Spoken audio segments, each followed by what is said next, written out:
I've been asking a question this morning because I don't know, haven't yet found anyone that knows the answer, and I'm not sure whether you will know it.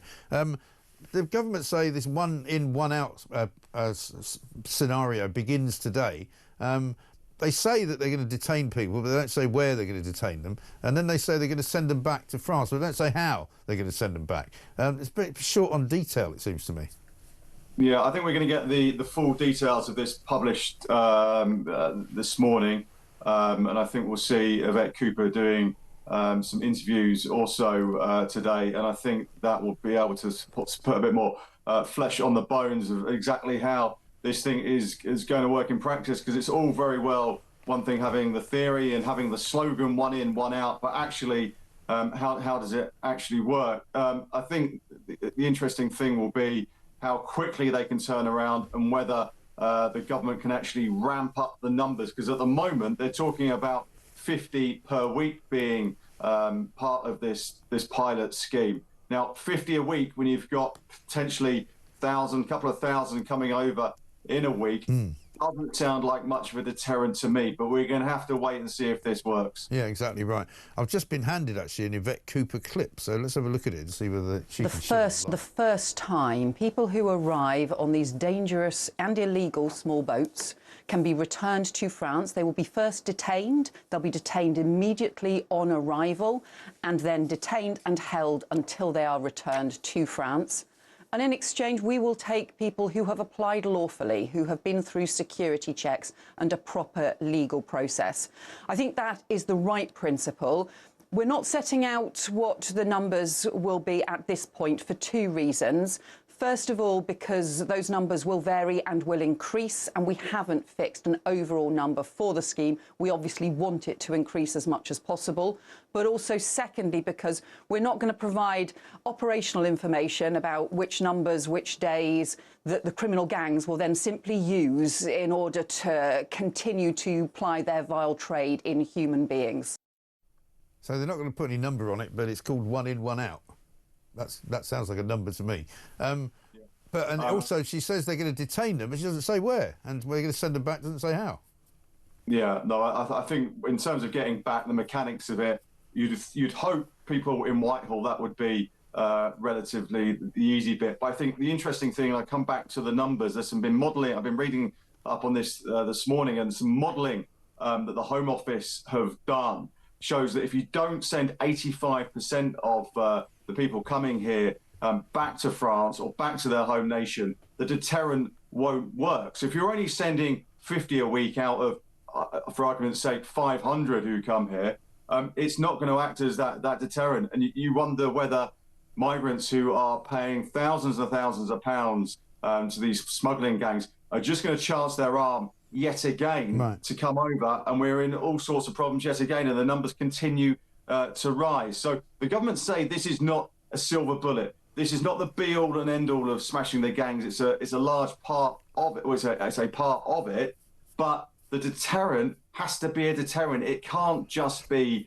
the quote from Sir Keir Starmer this morning saying those who come here face being detained and sent back to France. Well, it's got to be more than facing. If it's got to be a deterrent, they've got to actually go back to France. Right. And the huge problem, of course, is not so much who's coming now, as it's the ones who are already here. You know, we've seen all weekend, you know, demonstrations outside all manner of different hotels up and down the country, including even down in Waterlooville in Hampshire, where there was a demonstration last week about not a hotel, but about some property that was about to be occupied by migrants, because people are just really sick and tired of seeing people moving into their communities who seemingly don't have any restriction on what they can do, seemingly have a reasonable amount of money to walk around to towns with, and who are sort of fed and watered and looked after.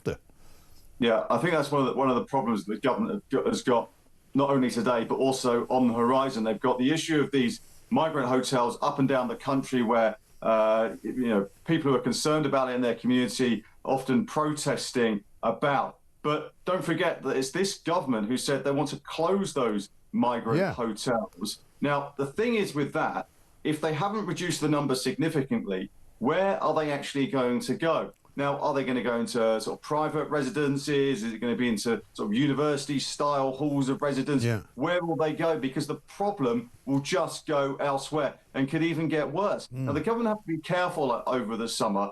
You know, tensions are running high, and people are protesting outside these. And what the government doesn't want it to do is to spread and spread and spread. It's also it seems like it's happening more and more. Yeah.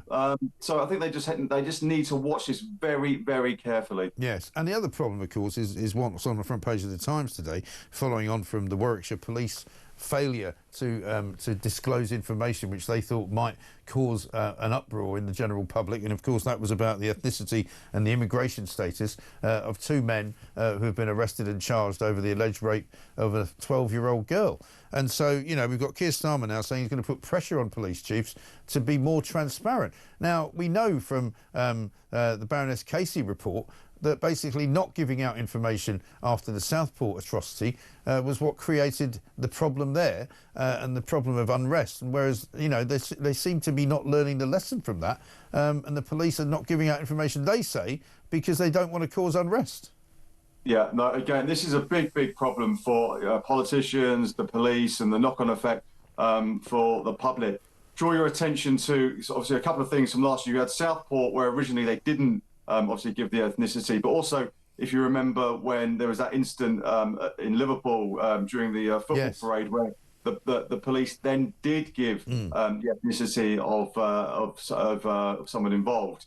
Now, I think this is the problem. I think police are going to. I think what the guidance, if the College of Policing look at this, they're going to have to take everything, I think, on a case-by-case basis. Now, I think Sir Keir Starmer or Downing Street yesterday saying the police should be as transparent as possible. I think that is all very well and good, but I think for your burglaries up and down the country or whatever the sort of lower level crimes, I don't think you're going to be getting this. But I think if there is a hint or it could trigger issues within the community and raise tensions, and the issue may already be of high profile, there may be the instance and the circumstance where the police actually do reveal the ethnicity of the person involved. Right. And that may be ever more prevalent in cases like that in Nuneaton. Well, this is the thing. We all know what's going to be the next problem. The next problem will be the next time somebody who apparently is an illegal migrant is charged with a crime.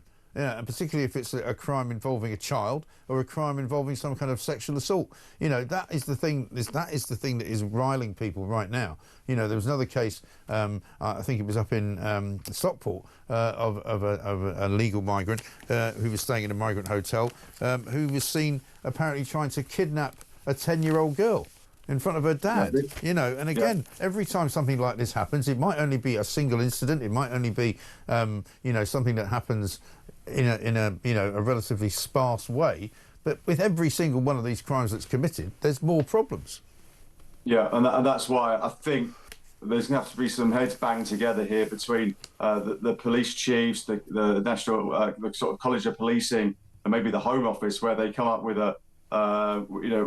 they may not be able to have a sort of a blanket approach to this, but certainly judge it on a case-by-case basis, where if there is the need to give that ethnicity, that actually happens. And I think if we get more and more cases like this, because when the police do charge someone or the person appears in court, that information is pretty much always in the public domain, and an address is given out. So it doesn't take too much to work out that this could be involved someone who was in a migrant hotel per se. So I think that the police probably and the prosecutors maybe just need to act that little bit quicker to calm tensions and actually get some information out there. Yeah, exactly right. Because also, if they try and withhold it, it becomes pretty obvious that they're withholding it for that exact reason. So they might as well just not do that. But because even the leader in the Sun today says attempts to cover up migrant involvement in crime